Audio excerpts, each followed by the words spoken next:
अभिनेत्री प्रिया मराठेचं अचानक निघून जाणं हे मराठी रंगभूमी आणि टीव्ही विश्वासाठी मोठा धक्का आहे. कॅन्सरसारख्या आजाराशी दीर्घकाळ झुंज देत अखेर 31 ऑगस्ट रोजी ती या जगाचा निरोप घेऊन गेली. काही वर्षापूर्वीच तिने या आजारावर मात केली होती, पण नियतीने पुन्हा तिची कसोटी घेतली. तुझेच मी गीत गात आहे या मालिकेतून प्रिया शेवटची प्रेक्षकांसमोर झळकली होती. मालिकेसोबतच ती अ परफेक्ट मर्डर या नाटकाचा भाग होती. मात्र आजाराने पुन्हा डोकं वर काढल्याने तिला दोन्ही कामं अर्धवट सोडावी लागली आणि रंगमंचावरची तिची जागा रिकामी झाली. आता त्या नाटकाच्या रंगमंचावर एक नवीन पान उघडत आहे. प्रियाच्या जागी अभिनेत्री दीप्ती भागवत अ परफेक्ट मर्डरमध्ये झळकणार आहे.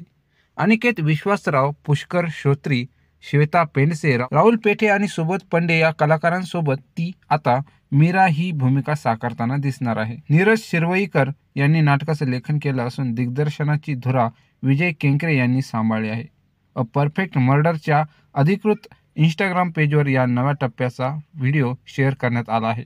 5 नोव्हेंबरपासून हे नाटक पुन्हा रंगभूमीवर येत आहे आणि त्याचा पहिला शो मुंबईच्या रॉयल ओपेरा हाऊसमध्ये रंगला. प्रियाच्या जाण्याने नाटकाच्या टीमलाही सुनसुनं वाटलं. तिच्याशिवाय होणाऱ्या नाटकाच्या प्रयोगामुळे सारेच जण गहिवरले. सोशल मीडियावर या संदर्भात अभिनेता पुष्कर श्रोत्रीने एक पोस्ट केली. हाय, तुझ्यासारखी हाक मारतोय तुला.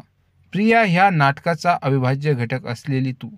तुझ्या आठवणीत पुन्हा ह्या नाटकाचा शुभारंभ प्रयोग करतोय आम्ही. आमच्यावर असंच प्रेम असू दे तुझं, असं म्हणत प्रियाच्या आठवणीत ही पोस्ट करण्यात आली. दीप्ती भागवतसाठी हे नाटक केवळ एक नवीन भूमिका नाही, तर एका भावनिक जबाबदारीसारखं आहे. कारण ती त्या कलाकाराची जागा घेत आहे जी प्रेक्षकांच्या मनात अजूनही जिवंत आहे. दीप्तीची मुलगी जुई भागवते आज मराठी चित्रपटसृष्टीत झळकत आहे.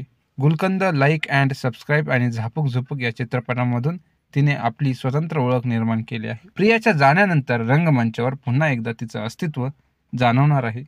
तिच्या भूमिकेतून, तिच्या संवादातून आणि त्या आठवणीतून ज्या रंगमंचावर अजूनही दरवळत आहे. अ परफेक्ट मर्डरचं हे नव्या टप्प्यातलं पुनरागमन म्हणजे प्रियाला अर्पण केलेले एक सुंदर श्रद्धांजलीगतच आहे. मित्रांनो, तुम्हाला हा व्हिडिओ आवडला असेल तर व्हिडिओ लाईक करा, चॅनलला सबस्क्राईब करा आणि बरोबर दिलेल्या बेल आयकॉनलाही प्रेस करा. भेटूया पुढच्या व्हिडिओमध्ये. तोपर्यंत धन्यवाद.